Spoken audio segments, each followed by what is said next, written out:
Day 113. आज सकाळी 8 वाजता मी आणि शौर्य महाबळेश्वरला जाण्यासाठी निघालो होतो. समर वेकेशन असल्यामुळे 2 ते 3 दिवस फिरायचा प्लॅन केला आणि यावेळी आम्ही दोघेच बसने प्रवास करत होतो. सुरुवातीचा प्रवास खूप छान सुरू होता, पण खंडाळा घाटात अचानक आमच्या बसचं टायर पंक्चर झालं. त्यामुळे बस थांबली आणि सगळ्या प्रवाशांना खाली उतरावं लागलं. ड्रायव्हर काका आणि कंडक्टर ताईंनी लगेच दुसरी बस थांबवून आम्हाला त्यात बसवलं. या सगळ्यात आमचे जवळपास 2 ते 3 तास गेले, पण शौर्याने मात्र हा अनुभवही खूप एन्जॉय केला. प्रवासात कधीकधी असे अनपेक्षित क्षण येतात आणि तेच पुढे सुंदर आठवणी बनतात. शेवटी आम्ही वाईला पोहोचलो आणि तिथून महाबळेश्वरची बस पकडली. दुपारी साधारण 2 वाजता आम्ही महाबळेश्वरला पोहोचलो. तिथे पोहोचल्यावर तर शौर्य खूप आनंदी झाला.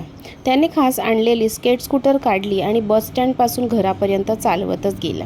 त्याचा उत्साह पाहून आणि आनंद पाहून माझाही सगळा प्रवासाचा थकवा गायब झाला. असा होता हा आजचा दिवस.